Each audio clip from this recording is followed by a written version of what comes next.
Magandang umaga, kumusta po? Narito po ulit ang update natin para sa lagay ng ating panahon ngayong umaga po ng August 16, 2024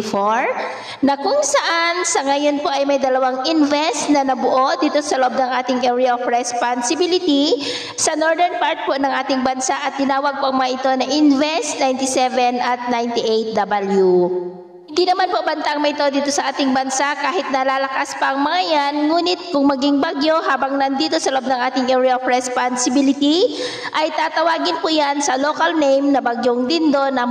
muling hahatak po sa habagat. At sa ating long range forecast, maliban sa posibleng pamumuo pa rin ng mga sama ng panahon sa silangan at northern part ng ating bansa sa susunod na mga araw, ay wala pa rin naman po ang bagyo na namamataan na tatawid po dito sa ating bansa hanggang sa susunod na 2 linggo.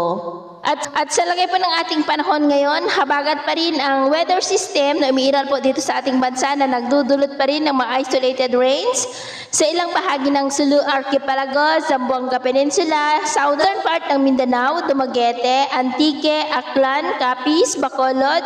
ilang bahagi ng Iloilo, Cebu, ilang bahagi ng Bohol, Leyte, Northern Samar, Southern Samar,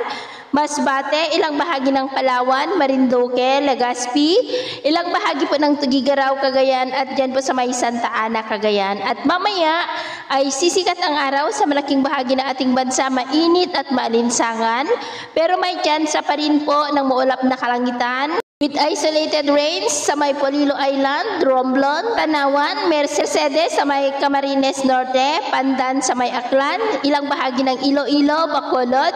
Hinabuan, Maasin sa may Leyte, Tacloban, Eastern Samar, Sulu Archipelago, Zamboanga, Sarangani, Davao at Mati. At mamayang hapon, mas mataas muli ang tsansa ng mas maulap na kalangitan with isolated rains, lalo na po sa ilang bahagi ng Mindanao at Visayas, at ilang bahagi lamang ng Luzon, lalo na po dito sa norte. Kaya kung lalabas po tayo sa ating matahanan, ugaliin po natin lagi ang magdala ng kahit anong panangga natin sa init ng araw at proteksyon na rin po sa mga biglaang buhos ng ulan.